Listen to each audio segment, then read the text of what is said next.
ಶ್ರೀ ಗುರುಭ್ಯೋ ನಮಃ. ಹರಿ ಓಂ. ಆಪಾದಮೌಲಿಪರ್ಯಂತಂ ಗುರುಣಾಂ ಆಕೃತಿಂ ಸ್ಮರೇತ್ ತೇನ ವಿಘ್ನಾಃ ಪ್ರಣಶ್ಯಂತಿ ಸಿದ್ಧ್ಯಂತಿ ಚ ಮನೋರಥಾಃ. ರಾಮಾಯ ರಾಮಭದ್ರಾಯ ರಾಮಚಂದ್ರಾಯ ವೇಧಸೆ ರಘುನಾಥಾಯ ನಾಥಾಯ ಸೀತಾಯ ಪತಯೇ ನಮಃ.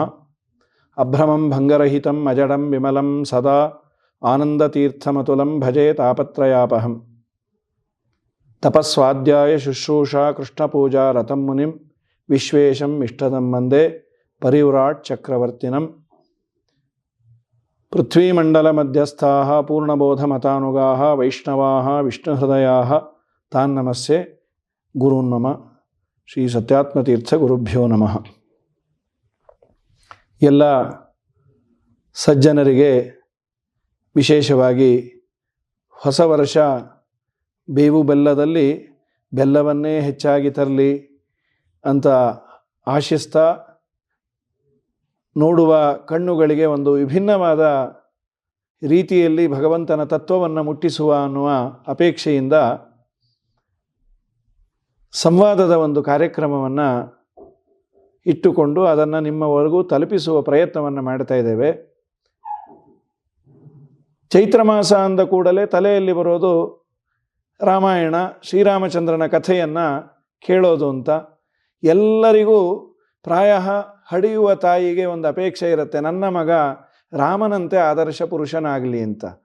ನಾವು ರಾಮನನ್ನು ನೋಡಿಲ್ಲ, ರಾಮನ ಬಗ್ಗೆ ಕೇಳಿದ್ದು, ಆದರೆ ನಮ್ಮೆಲ್ಲರ ಭಾವನೆ ರಾಮ ಅಂದರೆ ಅವನೊಬ್ಬ ಸಜ್ಜನ, ರಾಮನಲ್ಲಿ ಯಾವ ಕಳಂಕ ಇಲ್ಲ ಅನ್ನುವ ಚಿತ್ರಣ ನಮ್ಮ ಕಣ್ಣಿಗೆ ಮೂಡತ್ತೆ, ನಮ್ಮ ತಲೆಯಲ್ಲಿ ಅದು ಅಚ್ಚಾಗಿ ನಿಂತಿದೆ. ಅಂತಹ ಶ್ರೀರಾಮಚಂದ್ರನ ಬಗ್ಗೆ ಪ್ರಾಯ ಯಾರೂ ಆಕ್ಷೇಪವನ್ನು ತೆಗೆಯೋದಿಲ್ಲ. ಆದರೆ ಇವತ್ತಿನ ಕಾಲದಲ್ಲಿ ವಿಮರ್ಶಾತ್ಮಕ ದೃಷ್ಟಿಯಿಂದಲೋ ಅಥವಾ ಇನ್ನೇನೋ ಕುದೃಷ್ಟಿಯಿಂದಲೋ ಏನು ಬೇಕಾರಾಗ್ಬೋದು, ಮಾತನಾಡುವ ಸ್ವಾತಂತ್ರ್ಯ ಇದ್ದಾಗ ಕೆಲವು ಆಕ್ಷೇಪಗಳನ್ನು ರಾಮನ ಬಗ್ಗೆ ಎತ್ತಿದಾಗ ಸ್ವಲ್ಪ ಆ ಎಳೆ ಮನಸ್ಸಿಗೆ ಆಕ್ಷೇಪಗಳು ಹೆಚ್ಚು ಸಮಂಜಸ ಅನ್ನಿಸಿಬಿಡತ್ತೆ. ಅದು ನಮ್ಮ ತಲೆಯಲ್ಲಿ ಕುಳಿತು ಬಿಟ್ಟರೆ ರಾಮನಲ್ಲಿ ಎಷ್ಟೇ ಭಕ್ತಿಯನ್ನು ಮಾಡಿದರೂ ಭಕ್ತಿ ವಿಷದಿಂದ ಸೇರಿದ ಹಾಲಿನಂತೆ ಆಗಿಬಿಡತ್ತೆ. ಅದಾಗಬಾರ್ದು. ಆ ರಾಮನ ವ್ಯಕ್ತಿತ್ವದ ಬಗ್ಗೆ ಪ್ರಾಯ ಆಕ್ಷೇಪಗಳು ಹಲವಾರು ಇದ್ದಾವೆ. ನಾವು ಇವತ್ತು ಒಂದು ಆಕ್ಷೇಪವನ್ನು ತೆಗೆದುಕೊಂಡು ಅದನ್ನು ಸಂವಾದ ರೂಪದಲ್ಲಿ ಪರಿಹಾರ ಮಾಡುವ ಒಂದು ಪ್ರಯತ್ನವನ್ನು ಮಾಡಿದ್ದೇವೆ. ನೋಡುವ ಕಣ್ಣುಗಳು ಅದನ್ನು ಆಸ್ವಾದಿಸಿ ಆನಂದಿಸಿ ಅದರ ಬಗ್ಗೆ ಅವಶ್ಯವಾಗಿ ಕಾಮೆಂಟ್ ಮಾಡಿ, ಹೀಗಲ್ಲ ಹೀಗಿದ್ದಿದ್ರೆ ಚೆನ್ನಾಗಿರೋದು ಅಂತ. ಯಾಕೆಂದರೆ ನನಗೆ ಕಾಮೆಂಟ್ ಮಾಡೋರನ್ನು ಕಂಡ್ರೆ ತುಂಬ ಇಷ್ಟ. ಕಾರಣ ಏನು ಗೊತ್ತಾ, ಅವ್ರು ನೋಡಿರ್ತಾರೆ, ನೋಡೋದೇ ಕಾಮೆಂಟ್ ಮಾಡಲಿಕ್ಕಾಗೋದಿಲ್ಲ. ಆ ದೃಷ್ಟಿಯಿಂದ ಖಂಡಿತ, ಯಾಕೆಂದರೆ ನಾವು ಬೆಳೀಲಿಕ್ಕೆ ಅದು ಕಾರಣ ಆಗುತ್ತದೆ. ಆ ದಿಶೆಯಲ್ಲಿ ತಾವೆಲ್ಲರೂ ಅದನ್ನು ಸ್ವೀಕಾರ ಮಾಡಿ ಈ ತರಹದ ಹೆಚ್ಚಿನ ಕಾರ್ಯಕ್ರಮಗಳು ಬರಲಿ ಎನ್ನುವ ದೃಷ್ಟಿಯಿಂದ. ವಾಲಿಯ ಮೇಲೆ ಶ್ರೀರಾಮಚಂದ್ರ ಮಾರಣಾಂತಿಕ ಹಲ್ಲೆಯನ್ನು ಮಾಡಿದ್ದರ ಬಗ್ಗೆ ಒಂದು ದೊಡ್ಡ ಆಕ್ಷೇಪ. ರಾಮನನ್ನು ಸಜ್ಜನ ಅಂತ ಒಪ್ಪಿದವರು ಮಾಡುವ ಆಕ್ಷೇಪ ಏನು ಅಂದರೆ, ವಾಲಿಯನ್ನು ಕೊಲ್ಲಬಾರದಿತ್ತು, ಅದೊಂದು ಕಾಡು ಪ್ರಾಣಿ. ಎರಡನೆಯದು, ವಾಲಿಯನ್ನು ಹಿಂದಿನಿಂದ ಶ್ರೀರಾಮಚಂದ್ರ ಕೊಂದದ್ದು ಇದು ತಪ್ಪಾಗಿ ಕಾಣುತ್ತೆ. ಈ ಎರಡು ಮಾತುಗಳು, ಇನ್ನೂ ಕೆಲವು ಮಾತುಗಳು ಇದ್ದಾವೆ, ಅದನ್ನು ಸಂವಾದದಲ್ಲಿ ನಾವು ನಿಮ್ಮ ಮುಂದೆ ಅದನ್ನು ತಿಳಿಸಿಕೊಡ್ತೇವೆ. ಇದರ ಬಗ್ಗೆ ವಾಲ್ಮೀಕಿ ಋಷಿಗಳು ವಾಲ್ಮೀಕಿ ರಾಮಾಯಣದಲ್ಲಿ ಅದ್ಭುತವಾದ ಚಿತ್ರಣವನ್ನು ಕೊಟ್ಟಿದ್ದಾರೆ. ಶ್ರೀಮದ್ ಆನಂದ ತೀರ್ಥ ಭಗವತ್ಪಾದರು ಮಹಾಭಾರತ ತಾತ್ಪರ್ಯ ನಿರ್ಣಯದಲ್ಲಿ ಆಧುನಿಕರಿಗೂ ಬೇಕಾದ ಯುಕ್ತಿಯುಕ್ತವಾದಂತಹ ಶಾಸ್ತ್ರಬದ್ಧವಾದ ಅದ್ಭುತವಾದ ಮಾತುಗಳನ್ನು ಆಡಿ ವಾಲಿಯ ಬಗ್ಗೆ ಯಾವ ತಪ್ಪು ಕಲ್ಪನೆ, ರಾಮಚಂದ್ರನ ವಿಷಯದಲ್ಲಿ ಆ ವಾಲಿಯನ್ನು ಕೊಂದದ್ದು ತಪ್ಪು ಅಂತ ಬಂದಿರಬಾರ್ದು, ಅಷ್ಟು ವ್ಯವಸ್ಥಿತವಾಗಿ ಕೊಟ್ಟಿದ್ದಾರೆ. ಅದನ್ನು ತಮ್ಮ ಮುಂದೆ ಇಡುವ ಪ್ರಯತ್ನವನ್ನು ಮಾಡ್ತೇವೆ. ಪ್ರಕೃತದಲ್ಲಿ ನನ್ನ ಜೊತೆಯಲ್ಲಿರುವಂತಹ ಪಂಡಿತ ಭೀಮಸೇನಾಚಾರ್ಯರು ಪೂರ್ಣಪ್ರಜ್ಞಾ ವಿದ್ಯಾಪೀಠದಲ್ಲಿ ಅಧ್ಯಯನವನ್ನು ಮಾಡಿ ವಿಶೇಷವಾಗಿ ಜ್ಞಾನದ ಪಿಪಾಸುಗಳಿಗೆ ಒಳ್ಳೆ ಸಿಹಿಯಾದ ಜ್ಞಾನಾಮೃತವನ್ನು ಉಣಿಸ್ತಾ ಇದ್ದಾರೆ. ಪ್ರಕೃತ ಪೂರ್ಣಪ್ರಮತಿಯಲ್ಲಿ ಎಲ್ಲ ಹುಡುಗರಿಗೂ ನೆಚ್ಚಿನ ಅಧ್ಯಾಪಕರಾಗಿ ಕೇಳುಗರಿಗೆ ತುಂಬ ಸುಂದರವಾಗಿ ಸಮಸ್ಯೆಯನ್ನು ಬಗೆಹರಿಸುವವರು. ಅವರು ಇವತ್ತು ವಾಲಿಯನ್ನು ತಮ್ಮಲ್ಲಿ ಆವಾಹನೆ ಮಾಡಿಕೊಂಡು ಅವನ ಪರವಾಗಿ, ವಾಲಿಯ ಪರವಾಗಿ ಮಾತಾಡ್ತಾರೆ. ಅದಕ್ಕೆ ಉತ್ತರ ರೂಪವಾಗಿ ನಾನು ರಾಮನ ಪರವಾಗಿ ಮಾತಾಡುವ ಅಂತ ಪ್ರಯತ್ನವನ್ನು ಮಾಡ್ತೇವೆ. ಈಗ ಆಚಾರ್ಯರು ವಾಲಿಯ ಪರವಾಗಿ ರಾಮನ ಮೇಲೆ ಆಕ್ಷೇಪವನ್ನು ಮಾಡ್ತಾರೆ. ರಾಮ ರಾಜಕುಲೇ ಜಾತೋ ಧರ್ಮವಾನಿತಿ ವಿಶ್ರುತಃ. ರಾಮಚಂದ್ರ, ನಿನ್ನ ಬಗ್ಗೆ ಎಂಥ ಮಾತಿದೆ. ಒಳ್ಳೆಯ ಶ್ರೇಷ್ಠವಾದ ಕುಲದಲ್ಲಿ ಅವತಾರ ಮಾಡಿದವ ನೀನು. ವೈವಸ್ವತ ಮನುವಿನ ಕುಲದಲ್ಲಿ ಅವತಾರ ಮಾಡಿ ಎಲ್ಲ ಪ್ರಜೆಗಳನ್ನು ಪ್ರೀತಿಯಿಂದ ನೋಡಿಕೊಳ್ತಕ್ಕಂಥವನು ಅನ್ನೋ ಭಾವ ಎಲ್ಲರಲ್ಲಿ ಗಟ್ಟಿಯಾಗಿ ನೆಲೆ ನಿಂತಿದೆ. ಅಂಥದ್ರಲ್ಲಿ ಯಾವುದೇ ಕಾರ್ಯ ರಾಮ ಮಾಡ್ತಾನೆ ಅಂತಂದರೆ ಅದು ಧರ್ಮದ ಹಿನ್ನೆಲೆ ಇದ್ದ ಕಾರ್ಯವೇ ಆಗಿರುತ್ತೆ ಅನ್ನುವ ಭಾವ ಪ್ರತಿಯೊಬ್ಬರಿಗೂ ತಿಳಿದದ್ದೇ. ಅಂಥದ್ರಲ್ಲಿ ಇಂಥ ಧರ್ಮಿಷ್ಠ ಅಂತಕ್ಕಂತಹ ಹಣೆಪಟ್ಟಿಯನ್ನು ಹೊತ್ತಿರತಕ್ಕಂತಹ ನೀನು ಬಂದು ನಮ್ಮಿಬ್ಬರ ಅಣ್ಣ ತಮ್ಮಂದಿರ ಕಲಹದಲ್ಲಿ ಕೈ ಹಾಕಿ ಕದಡಿದ್ದು ಸರಿಯೇ ಅಂತ ನನಗೆ ತಿಳಿತಾ ಇಲ್ಲ. ಯಾಕಂದರೆ ಅಣ್ಣ ತಮ್ಮಂದಿರ ಜಗಳ ಅಂತಂದರೆ ಇವತ್ತಿರತ್ತೆ, ಮತ್ತು ನಾಳೆ ಅದು ಬಗೆಹರಿಬಹುದು. ಯಾವತ್ತಿದ್ರೂ ರಕ್ತ ಹಂಚಿಕೊಂಡು ಹುಟ್ಟಿರ್ತಕ್ಕಂತಹ ನಾವಿಬ್ಬರೂ ಒಂದು ಆಗ್ತಕ್ಕಂಥವರೇ. ಅಂಥದ್ರಲ್ಲಿ ಇದನ್ನು ವಿಕೋಪಕ್ಕೆ ತೆಗೆದುಕೊಂಡು ಹೋಗಿ ನನ್ನ ಮರಣವೇ ಆಗುವಂತೆ ನೀನು ಪೆಟ್ಟುಕೊಟ್ಟದ್ದು ಸರಿಯೇ. ಅಷ್ಟಾದರೂ ಕೂಡ ನೀನು ಬಂದಿರ್ತೀಯಾ ಅಂತ ನನಗೆ ಗೊತ್ತಿತ್ತು. ಯಾಕೆಂದರೆ ನನ್ನ ತಮ್ಮ 2ನೇ ಬಾರಿ ಕರೆದು ಯುದ್ಧಕ್ಕೆ ಬಾ ಅಂತಂದ. ನಾನು ಸಿದ್ಧನಾದಾಗ ನನ್ನ ಪತ್ನಿ ಹೇಳಿದ್ಲು, ತಾರೆ ಹೋಗಬೇಡ್ರಿ, ರಾಮಚಂದ್ರ ಬಂದಿರ್ತಾನೆ, ಅಂಥವನ ಬೆಂಬಲ ಇದ್ದದ್ರಿಂದಲೇ ಸುಗ್ರೀವ ಮತ್ತೆ ಮರಳಿ ಕರಿಬಹುದಾದ್ರಿಂದಾಗಿ ಏನಾದರೂ ನಿಮಗೆ ತೊಂದರೆ ಆಗಬಹುದು ಅಂತ ಎಚ್ಚರ ಸೂಚಿಸಿದ್ಲು ಅವಳು. ಇಷ್ಟಾದ್ರೂ ನಾನು ಬಂದ ಕಾರಣ ಏನು ಗೊತ್ತಾ? ರಾಮ ಧರ್ಮವನ್ನು ಬಲ್ಲವ. ಅವನಿದ್ದ ಅಂತಂದರೆ ಧಾರ್ಮಿಕವಾಗಿಯೇ ಹೋರಾಟ ಮಾಡ್ತಾನೆ. ಮೋಸದಿಂದ ನನ್ನನ್ನು ಕೊಲ್ಲತಕ್ಕವನಲ್ಲ ಅಂತಲೇ ಅವಳಿಗೆ ಸಮಾಧಾನ ಮಾಡಿ ಬಂದಿದ್ದೆ. ಅಂಥದ್ರಲ್ಲಿ ನಮ್ಮಿಬ್ಬರ ಮಧ್ಯೆ ಬಂದು ಈ ರೀತಿಯಾಗಿ ಮಾರಣಾಂತಿಕವಾಗಿ ಘಾಸಿಗೊಳಿಸಿದ್ದು ಸರಿಯಾ ರಾಮ? ನಿನ್ನ ಮನಸ್ಸಿಗೆ ಇದು ಬರುತ್ತಾ? ವಾಲಿ, ಬಹಳ ಸಂತೋಷ. ನೀನು ಒಂದು ವೇಳೆ ಈ ಪ್ರಶ್ನೆಯನ್ನು ಮಾಡದೇನೆ ಪ್ರಾಣತ್ಯಾಗ ಮಾಡಿಬಿಟ್ಟಿದ್ರೆ ಅನ್ಯಥಾ ಜ್ಞಾನದಿಂದಲೇ ನೀನು ತುಂಬ ಕಷ್ಟವನ್ನು ಅನುಭವಿಸಬೇಕಾಗಿತ್ತು. ನಾನು ನಿನ್ನನ್ನು ಹೊಡೆದದ್ದಕ್ಕೆ ಅಧರ್ಮ ಅಂತ ಅನ್ನಿಸ್ತಾ ಇದೆ. ನೀನು ಅಧರ್ಮವನ್ನು ಮಾಡಿದ್ದು ನಿನಗೆ ನೆನಪಾಗ್ತಾ ಇಲ್ಲ ಅಲ್ವಾ? ನೀನು ಕೇಳಬಹುದು, ಅಣ್ಣ ತಮ್ಮಂದಿರಲ್ಲಿ ಜಗಳ ಇದ್ದಾಗ ಮತ್ತೊಬ್ಬ ಯಾಕೆ ಪ್ರವೇಶ ಮಾಡಬೇಕು? ನಾನು ಯಾವುದೋ ಪಕ್ಕದ ಮನೆಯವನು ಮಾತ್ರ ಅಲ್ಲ, ಇಕ್ಷ್ವಾಕು ವಂಶದಲ್ಲಿ ಬಂದಂತಹ ದೊಡ್ಡ ಕುಲ ನಮ್ಮದು. ನಮ್ಮ ಕುಲದಲ್ಲಿ ಬಂದಂತಹ ಎಲ್ಲ ರಾಜರು ಧರ್ಮಕ್ಕೆ ಬದ್ಧರಾಗಿ ಇರ್ತಾಯಿದ್ರು. ನಾವು ಪ್ರಾಣಿಯೋ ಮನುಷ್ಯರೋ ಸನ್ಯಾಸಿಗಳೋ ಇದನ್ನು ನೋಡೋದಿಲ್ಲ. ಯಾರೇ ಅಪರಾಧವನ್ನು ಮಾಡಿದರೂ ಆ ಅಪರಾಧವನ್ನು ತಡೀತೇವೆ, ಅಪರಾಧಿಗೆ ಶಿಕ್ಷೆಯನ್ನು ಕೊಡ್ತೇವೆ. ನಾವು ಕೊಡುವ ಶಿಕ್ಷೆ ಬರೀ ಅವನಿಗೆ ಸೀಮಿತವಾಗಿ ಇರೋದಿಲ್ಲ, ಮುಂದೆ ಬರುವ ಎಲ್ಲ ಜನಾಂಗಕ್ಕೂ ಹೀಗೆ ಇರಬೇಕು ರಾಮ, ಇದು ನಿಜವಾದ ಆದರ್ಶ ಅಂತ ಇರಬೇಕು. ನೀನು ಒಂದು ಆಕ್ಷೇಪವನ್ನು ಮಾಡಿದೆ.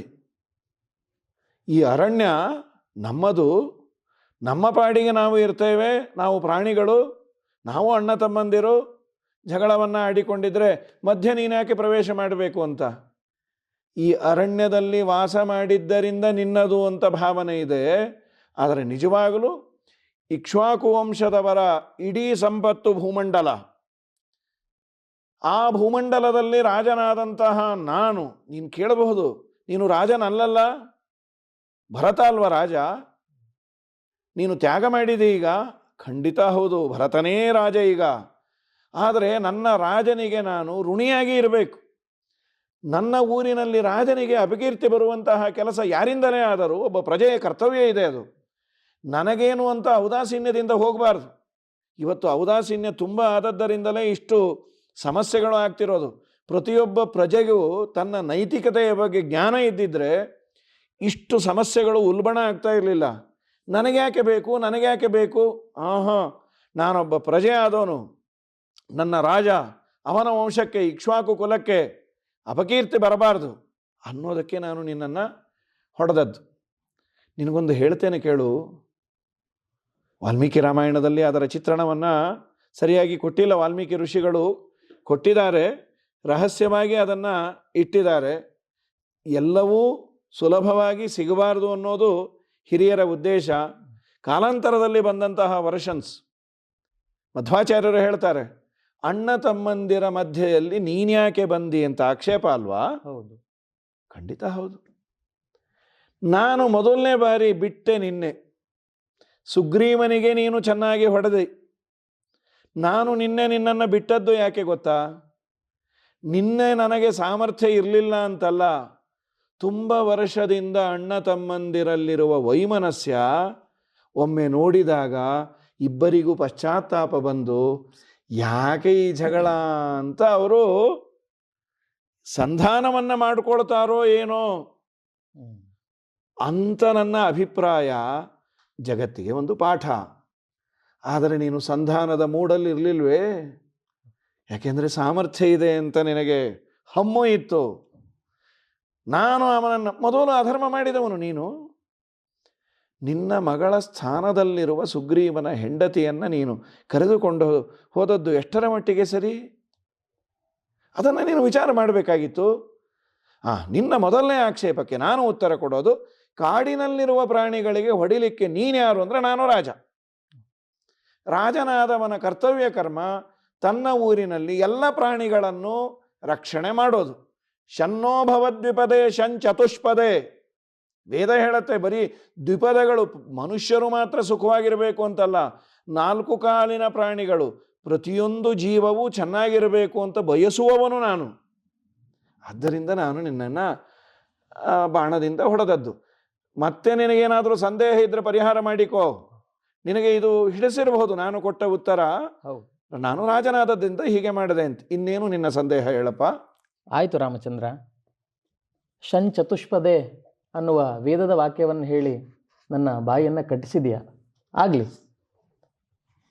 ವಯಂ ವನಚರಾ ರಾಮ ಕಂದಮೂಲ ಫಲಾಶನಾಹ. ನಾವೆಲ್ಲ ಕಾಡಲ್ಲಿ ಹಣ್ಣುಗಳನ್ನು, ಗೆಡ್ಡೆ ಗೆಣಸುಗಳನ್ನು ತಿಂದುಕೊಂಡು ಬದುಕ್ತಕ್ಕಂತಹ ಕಾಡು ಜನಾಂಗದವರು. ಅವರಲ್ಲಿ ಬಲಿಷ್ಠ ಅಂತ ಹೇಳಿ ನನ್ನಪ್ಪ ನನ್ನನ್ನು ತಂದು ಈ ಎಲ್ಲ ಕಪಿ ಪಂಗಡಕ್ಕೆ ರಾಜನನ್ನಾಗಿ ಮಾಡಿದ. ನನ್ನ ಬಲವನ್ನು ಕಂಡು ಎಲ್ಲ ದೇವತೆಗಳು ಕೂಡ ನನ್ನೊಟ್ಟಿಗೆ ವೈರವನ್ನು ಮಾಡದೆ ಗೆಳೆತನವನ್ನೇ ಸಂಪಾದಿಸಿದರು. ಸರಿ, ನಿನ್ನ ಪತ್ನಿಯನ್ನು ಪರರು ಅಪಹಾರ ಮಾಡಿದ್ದಾರೆ ಅಂತ ನಿನಗೆ ತಿಳಿದಿದೆ.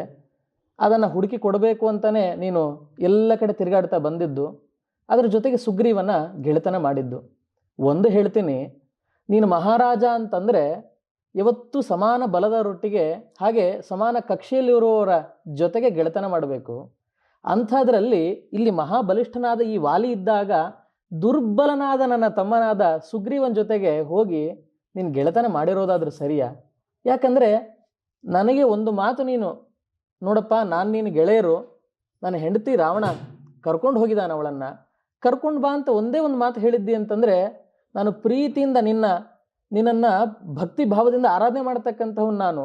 ಅಂಥದ್ರಲ್ಲಿ ನಿನ್ನ ಹೇಳಿರುವ ಮಾತನ್ನು ತಲೆ ಮೇಲೆ ಹೊತ್ತು ಸೀತೆಯನ್ನು ಕರೆದು ತಂದು ಒಪ್ಪಿಸ್ತಾ ಇದ್ದೆ, ರಾವಣನ ನಿನ್ನ ಪಾದಕ್ಕೆ ಬೀಳಿಸ್ತಾ ಇದ್ದೆ. ಅಂಥದ್ರಲ್ಲಿ ನನ್ನೊಟ್ಟಿಗೆ ಗೆಳೆತನ ಮಾಡದೇನೆ ಹೋಗಿ ದುರ್ಬಲನಾದ ಆ ಪಶುತುಲ್ಯನಾದ ಸುಗ್ರೀವನೊಟ್ಟಿಗೆ ಗೆಳೆತನ ಮಾಡಿರೋ ಸರಿಯಾ ರಾಮಚಂದ್ರ?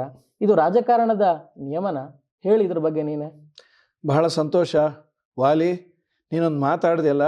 ನನಗೆ ಒಂದು ಮಾತು ಹೇಳಿದರೆ ನಿನ್ನ ಹೆಂಡತಿಯನ್ನು ಹುಡುಕೊಡ್ತಾ ಇದ್ದೆ ಅಂದರೆ ನಿನ್ನಲ್ಲಿ ಸ್ನೇಹ ಭಾವ ಇದೆ, ಇನ್ನೊಬ್ಬರಿಗೆ ಉಪಕಾರ ಮಾಡಬೇಕು ಅನ್ನೋ ಭಾವನೆ ಇದೆಯಲ್ಲ, ಅದಕ್ಕೆ ನಾನು ತುಂಬ ಶ್ಲಾಘನೆ ಮಾಡ್ತೇನೆ.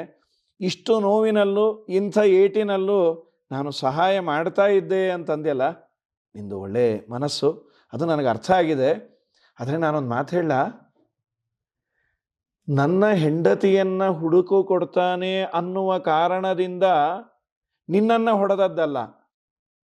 ನೀನು ಅಪರಾಧಿ ಅನ್ನೋದಕ್ಕೆ ನಾನು ಮೊದಲೇ ನಿನಗೆ ಹೇಳಿದೆ. ಇಕ್ಷ್ವಾಕು ವಂಶದಲ್ಲಿ ಬಂದಂತಹ ರಾಜರು ನಾವು.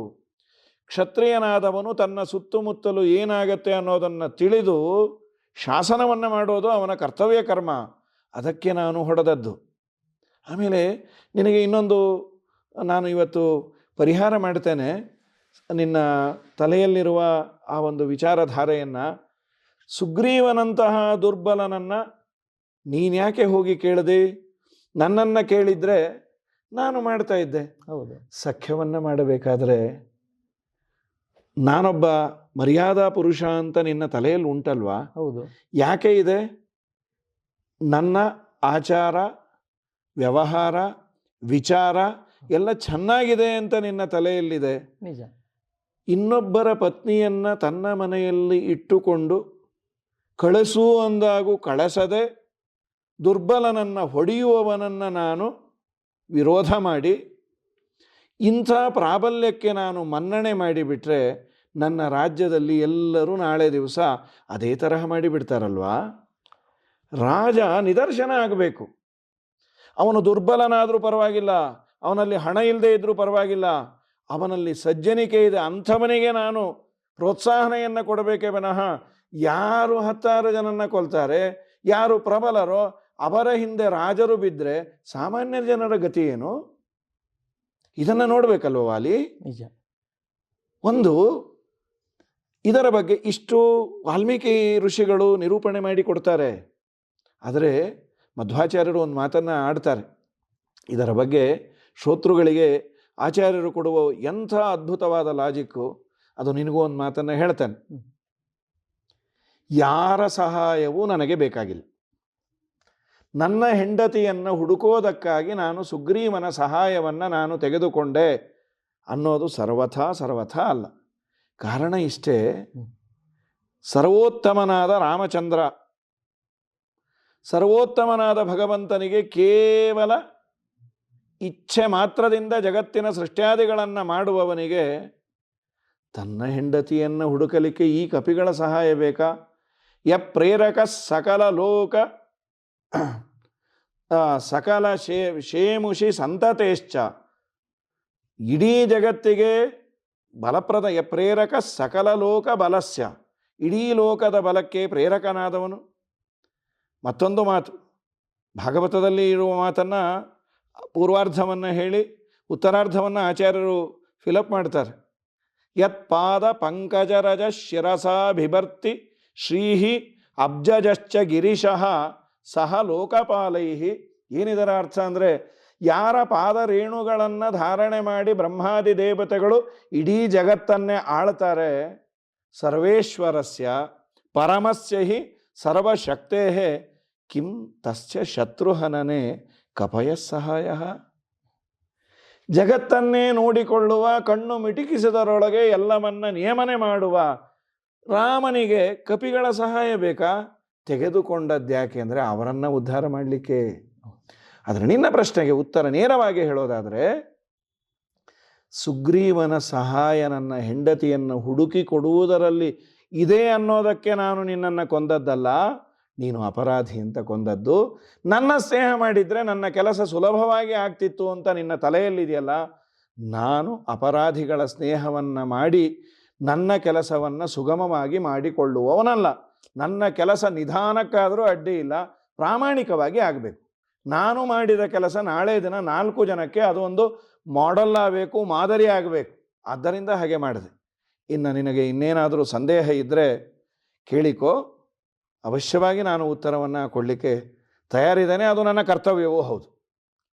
ಆಯಿತು ಪ್ರಭು, ನೀನು ಅಪ್ರತಿಹತ ಬಲ ಎಂಬ ಅಂಶವನ್ನು ಹೇಳಿದೆ, ನಾನು ಒಪ್ಪಿದೆ. ಸರಿ, ಇಷ್ಟೆಲ್ಲ ಕಾರಣಗಳಿದ್ದರೂ ನೀನು ಯಾಕೆ ಎದುರು ಬಂದು ನನ್ನನ್ನು ಹೊಡಿಲಿಲ್ಲ? ನೇರವಾಗಿ ಬಂದು ನನ್ನೊಟ್ಟಿಗೆ ಯುದ್ಧವನ್ನು ಮಾಡಬಹುದಿತ್ತು. ಅಂಥದ್ರಲ್ಲಿ ಮರದ ಮರೆಯಲ್ಲಿ ನಿಂತು ಸಮಾನ ಬಲ ಅಲ್ಲ ಅನ್ನುವಂತೆ ನಿನ್ನ ವ್ಯಕ್ತಿತ್ವವನ್ನು ಪ್ರದರ್ಶನ ಮಾಡಿ ಹಿಂದೆ ನಿಂತು ಬಾಣ ಹೊಡೆದದ್ದು ಹೇಗಿದೆ ಗೊತ್ತಾ? ಇದನ್ನೇ ನಮ್ಮ ವಾಲ್ಮೀಕಿಗಳು ಇದರಲ್ಲಿ ಹೇಳ್ತಾರೆ, ಪ್ರಸುಪ್ತ ಪನ್ನಗೇನೇವ ನರಃ ಪಾನವಶಂಗತಃ ಅಂತ. ಸರ್ಪವನ್ನು ಮಣಿಸಬಲ್ಲ ಒಬ್ಬ ಮಾಂತ್ರಿಕ ತಾನು ಒಂದು ದಿವಸ ಸರ್ಪ ಕಚ್ಚಿ ಸತ್ತು ಹೋಗ್ತಾನೆ. ಸತ್ತೋದಾಗ ಎಲ್ಲರೂ ಪ್ರಶ್ನೆ ಮಾಡ್ತಾರೆ, ಅಲ್ಲ ಸರ್ಪವನ್ನೇ ಮಣಿಸುವ ಶಕ್ತಿ ಇವನಲ್ಲಿದ್ದರೂ ಕೂಡ ಸರ್ಪದ ದಂಶನದಿಂದಲೇ ಇವನು ಸತ್ತ ಅಲ್ವಾ ಹೇಗೆ ಅಂತಂದಾಗ, ಅವನು ಕುಡಿದು ಮತ್ತನಾದಾಗ ನಿದ್ದೆಗಣ್ಣಲ್ಲಿ ಬಿದ್ದಾಗ ಹಾವು ಬಂದು ಕಚ್ಚಿತು, ವಿಷವೇರಿ ಅವನು ಸತ್ತ. ಹೇಗೋ ಹಾಗೆ ಮರದ ಮರೆಯಲ್ಲಿ ನಿಂತು ನನ್ನ ಮೇಲೆ ಬಾಣ ಪ್ರಯೋಗ ಮಾಡಿ ನನ್ನನ್ನು ಕೊಂದದ್ದು ಸರಿ ಅನ್ಸುತ್ತಾ ನಿನಗೆ? ಅಥವಾ ನಿನಗೇನಾದರೂ ಭಯ ಇತ್ತಾ? ನನ್ನ ಎದುರಿಗೆ ಬಂದವರಿಗೆ ಅರ್ಧ ಶಕ್ತಿ, ಅವರ ಅರ್ಧ ಶಕ್ತಿ ನನಗೇ ಬರುತ್ತೆ ಅನ್ನುವ ವರ ಇದ್ದದ್ದು ನಿನಗೆ ತಿಳಿದಿತ್ತು, ಅದರಿಂದಾಗಿ ಈ ಭಯ ಏನಾದರೂ ಇತ್ತಾ ರಾಮಚಂದ್ರ? ಬಹಳ ಚೆನ್ನಾಗಿದೆ. ಕೇಳುವವರಿಗೆ ವಾಲಿಯನ್ನು ರಾಮ ಕೊಂದದ್ದು ತುಂಬ ದೊಡ್ಡ ಅಪರಾಧ ಅನ್ನುವಂತೆ ಚೆನ್ನಾಗಿ ಮಾತಾಡ್ತಾ ಇದ್ದಿ. ತುಂಬ ಸಂತೋಷ. ಈ ಪ್ರಶ್ನೆ ಮಾಡಿದ್ದಕ್ಕೆ ನನಗೊಂದು ಅನುಕೂಲ ಆಯಿತು. ಎಲ್ಲರಿಗೂ ನಾನು ತಿಳಿಸ್ಬೋದು. ಅಲ್ಲ, ನಾನು ಮರೆಯಲ್ಲಿ ನಿಂತು ನಿನ್ನನ್ನು ಕೊಂದದ್ದು ಅಂತ ಇದೆಯಲ್ಲ, ಹಾಗಾದರೆ ನಾನು ಎಲ್ಲ ಕಡೆ ಇದ್ದೇನೆ ಅಂತ ನಿನಗೆ ಗೊತ್ತಿಲ್ವಾ? ನಾನು ಸರ್ವಾಂತರ್ಯಾಮಿ, ನಾನಿಲ್ಲದ ಜಾಗ ಇಲ್ಲ. ಮರೆ ಏನು? ಎಲ್ಲವನ್ನ ಮರೆ ಮಾಡ್ಬೋದು, ನನ್ನನ್ನು ಮರೆ ಮಾಡಲಿಕ್ಕಾಗೋದಿಲ್ಲ.